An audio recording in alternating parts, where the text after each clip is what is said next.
Hi, okay, this is the beginning of your still life, your value still life, and I've got my paint kind of, started to be mixed. I've got my reference photo, I've started my drawing. Now, you'll notice that on my drawing, I've changed it a little bit. After I looked at the photo, I said, I'm gonna move things. I don't love this being right above that. This is your decision. You can move things around within reason. As long as they've got the same light source, it's okay. I noticed that this was kind of a tangent, so I'm going to put this little sphere in front of this here. I really like how the fabric looks. The background's a good value. I kind of like the way this comes out. Fabric comes out here. Now, a couple of things I'm looking at is I've put in where my core shadow kind of is here. I've kind of started putting the core shadow in here. I can go along and say, all right, I've got a highlight there. If I look at this carefully, there seems to be a value right in here that changes. Right in here, we've got a little bit of the value changes here. It gets wider here, kind of pops up here, pulls down here, and looks kind of like that shape there. Got a gray area in here. This is all dark. This pulls down here. Notice I'm drawing little outlines around those shadows, and that's so that I can paint this with relative ease. One thing about oil painting, yes, it will overlap, and yes, you can do it in layers if you need to. But if you do it in layers, you have to wait for it to dry. And that isn't, always what we want to do. So if we kind of do it almost like it's paint by number, this section's one value, this section's another value, and then we've mixed up our values, it's going to be a lot easier. Okay. So now I've got a drawing that I kind of like. I'm going to thin out my paint. There's a couple of things that we always remember in when we're doing oil paint, and I'll write it here, and we do thin to fat, and I'll explain what that means in a minute, and we do dark to light. So if you can think thin to fat and dark to light, and I'll explain what that is. All right, thin to fat means we are working thin paint to thick paint, okay? Fat paint being very thick and kind of fluffy paint, and thin paint being a little bit thinned down with our thinner, okay? Also, we're working dark to light. We don't want to try to put darks over the top of white, because white has a hard time drying, and it's going to take forever. So I'm looking at my painting here and saying, well, what are the first things I'm going to put in? Notice I'm not painting yet, I'm thinking. I'm going to put this in because that's fairly dark. I'm going to put this in to make sure I like, what it's doing. I'm going to put these shapes in. Those of you that have had the drawing class remember the charcoal, where we looked at the big shapes. So I'm going to look at big, dark shapes and where they go. Now notice they're not completely black. So I'm not going to go completely black with them, but I am going to be pretty thin down. Now I've already gone in and mixed up some paint colors. And I've got about 4 values here, plus dark, black, and white. And that'll get me started. One of the things I notice with especially beginning oil painters is you want to blend the crap out of everything. Just do them in separate, sections, and then clean your brush and come back and blend it. Okay, so let's start with the darks. And I'm going to go with this because I think this is a pretty good dark. And I've got some thinner in my brush, and I'm just going to come in here and say, well, that's a pretty good dark. I might want to add just a twitch more black to it. Okay, that didn't feel quite black enough. It had a little too much white in it. There, feels like a better color. And I'm just going to come in and kind of sneak up on my edges, because I really don't want to get that all goopy. That white edge is going to go in a lot later, but why paint over it if If I make a mistake and paint in the wrong spot, it's not a big deal. You just wait till it dries. But fortunately, like that little owie I just did. Now, bear with me because I am working the flat just for the video. Okay? This would be a whole lot better up on an easel, but then you wouldn't be able to see it. So, just coming in here, throwing in my darks. Once again, very thin down paint. Looking at it saying, oh, you know what, there's kind of a line right here. So I'm going to put that in. I think that's going to be kind of neat. And it's pretty subtle. But I'm going to put that in and I'm just thinking, all right. So this is going to be, also I can kind of tell that the drapery is going vertical. I'm going to just thin this down. Now I'll probably add paint later over the top of it and get some texture out of it later. But this is just getting me that first, getting my darks in so I can tell what I'm doing here. All right. I'm putting in nice, brush strokes that, keeping them vertical. Okay. Now I've noticed that on this is where it gets hard having it on the desk. That right here, there's a slightly lighter strip. So even though I don't really want to, I'm not going to clean my brush right now, but I'm just going to leave it alone for a minute. This area here, except for this little piece here, and then that gets to be a lighter color there. And then this is dark here. Okay. So I'm going to come in and say, all right, that corner is dark. I know that. And this is dark here. So pretty much everything that's this value, I'm just going to come in and blast in.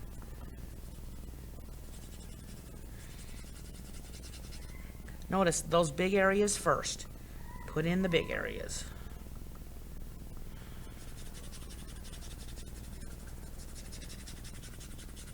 And if I want to come in and later and adjust things, I can. It's not a big deal. But because I'm working thin paint, this will be what I'm working on right now will be dry when I come back to it.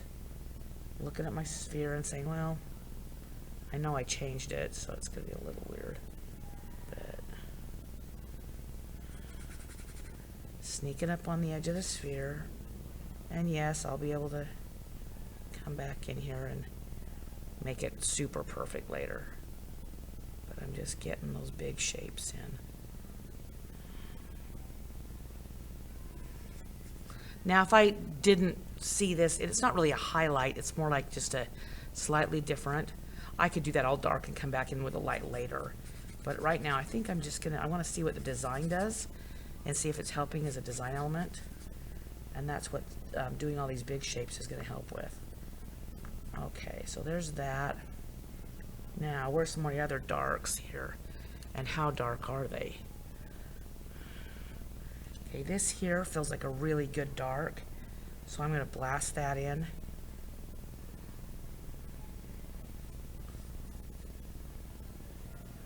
Just looking at the shape of it. What is the shape of that dark? Because we know that if we can get the shape of the shadows right, then the form starts looking correct. This comes up. Okay. This is going to be there.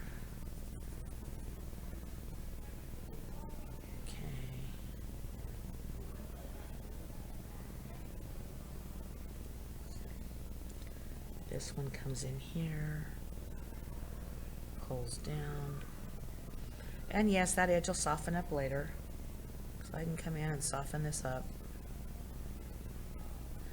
Notice, not using any white paint yet at all. Sorry, I got a little goober of something dried on, yucky. Okay.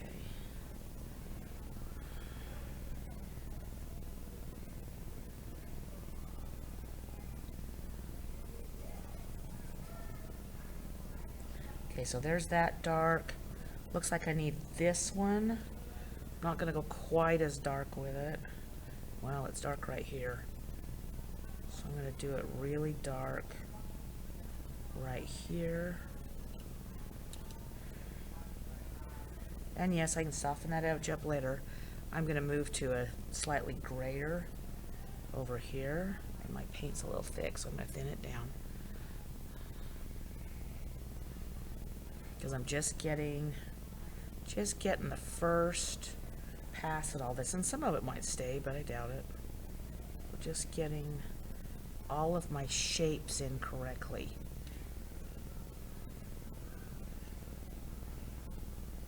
This is nice and dark here.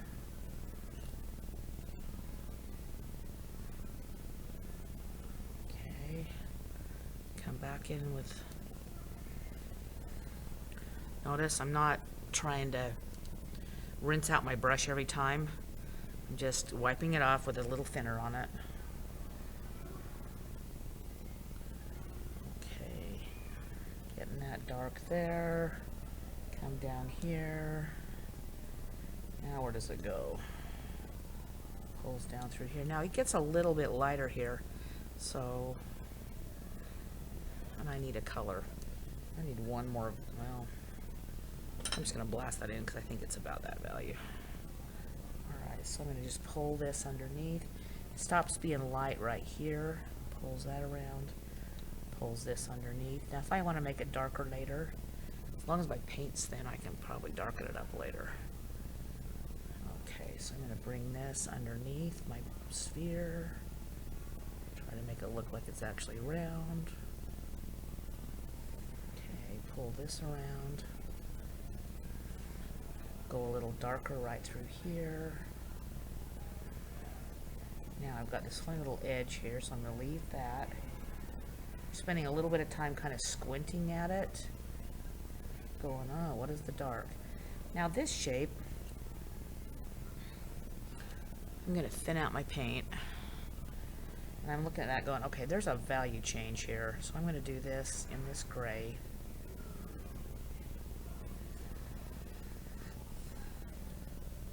This is this. Okay, and this is the gray. Comes across here. Okay, so far so good. I've got one little gray area here. That might not be this dark, but I'm going to put it in anyway, and then if I need to lighten it up later, I can. But it's really thin paint still. Okay, so that ends up dark there. This has a little piece here that pulls down. And as I put this lighter value in, I'll be able to come in and fix that. Same thing over here. Looking at a little bit of paint here, a little bit lighter, and going, okay, there's a lighter tone here. Now I'm having to kind of make up my background because I moved my sphere over. That's okay. This is coming across there. Alright, now let's play with this.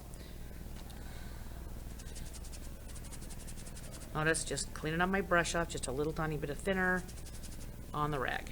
Okay. Now, what else have I got that's dark? I've got this dark sphere here. I better put that in, like now. So I'm going to come in. Now this is going to go behind my cone. And I mean, there's a fine line between, you know, thin paint and watercolor. So you're not going, you want it to look like paint. We are oil painting. Alright, so if I pull this around, that looks like that's a core shadow there. And I know in real life it's not that hard of an edge, but we're going to come in and then I can kind of look and gauge where I'm headed with this thing. Pull this across. Okay, put in some more darks.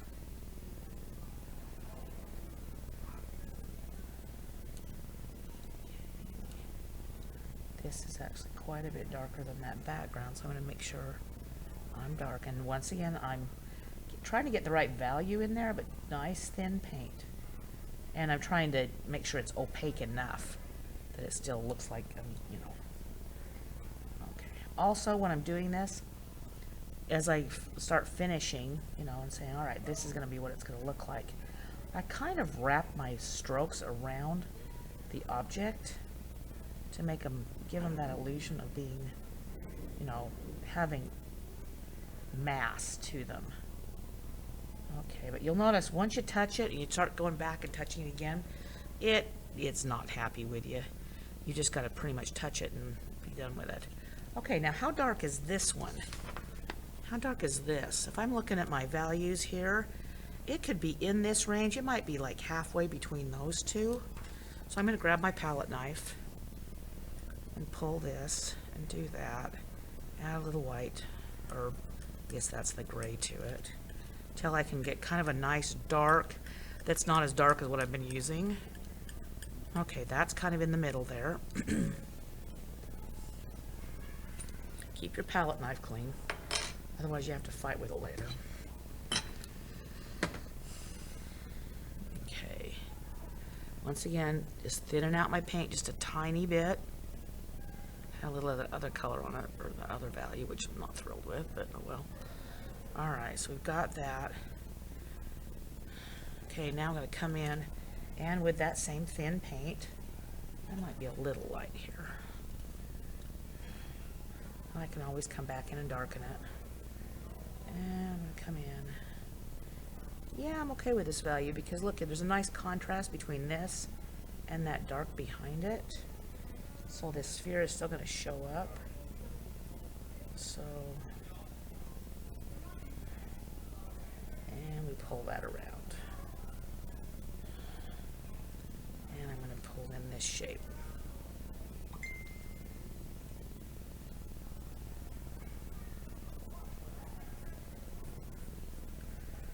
Okay, that'll get you started for the day.